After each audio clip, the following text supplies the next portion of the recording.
আমরা খাবো কি? খাওয়ার নেই, পানীয় জল নেই, বাচ্চাদের খাদ্য পানীয় দিতে অক্ষম অসহায় বাবা মা। হাহাকার পাঁশকুড়ায়। ইতিমধ্যেই বন্যার জলে প্লাবিত পাঁশকুড়ার বিস্তীর্ণ এলাকা। ভেঙেছে বহু বাড়িঘর, ভেসেছে গবাদি পশু ও প্রয়োজনীয় জিনিস। এমনই চিত্র পাঁশকুড়ার বিভিন্ন গ্রামে।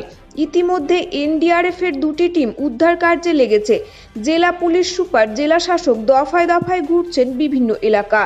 যে সমস্ত এলাকা ডুবে গিয়েছে, মানুষজন আশ্রয় নিয়েছেন তুলনামূলক উঁচু জায়গায়। শুধুমাত্র ডকুমেন্ট অর্থাৎ ভোটার কার্ড, আধার কার্ড সাথে করে বাড়ি ছেড়েছেন প্রায় অনেকেই।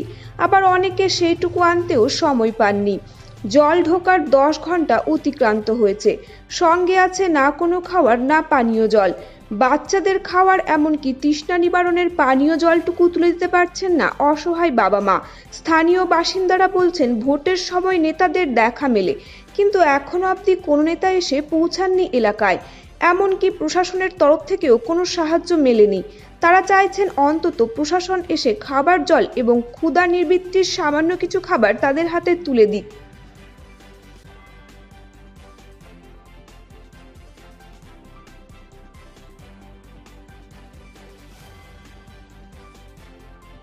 এখানকার পরিস্থিতি এই তো, জল ভোর 4টার জল এসছে, আমরা মানে কিছু তুলতে পারছি না, আমরা তো অসহায়। খাওয়া দাওয়ার কোনো নেতা কেউ এসছে না। বাচ্চা কাচ্চা এলে আমরা জলে ভাসছি। কাঁসাই নদী প্রত্যেক বছর বাঁধ। আমার বাড়ির এই তো অবস্থা, ওই তো ভেঙে গেছে, ভেঙে গেছে, দেখুন চলে যাচ্ছে জল, দেখছেন এই তো। আমরা কি চাইছি? আমাদেরকে সাহায্য করবে। আমরা কোথায় দাঁড়াবো এখন? বাচ্চা কাচ্চা নিয়ে খাওয়ার একসঙ্গে পাচ্ছি না। যে আমরা কিভাবে আছি। ভোটের সময় সবাই আসতেছে, সবাই আসতেছে, বৌদি দাদা মাসি পিসি সবাই বলতেছে, কিন্তু এখন কেউ আজ এখন পর্যন্ত কেউ নেই। তো ভোর 4টায়, ভোর 4টায় খাওয়ার দাওয়ার কি করবো? আর বসে আছি তো, কিছু নেই। ওটা ঘর কি খাবো? পরিস্থিতি আমাদের খুবই খারাপ। খারাপ এই যে রাত্রে 4:30টার সময় আকাশচমকা ভেঙে গেল। ঘৌ মাত্র তাও তো হলো না, আকাশচমকা ভেঙে গেল। ধান চাল আমরা কিছুই তুলতে পারলাম না। এখন আমরা কি খাবো? এখন সকাল অবধি আমাদের খাওয়া হয়নি, 2:30টা 3টা অবধি। কেউ আসেও নি, একটা তিরপল অবধি এখন আমরা পাইনি।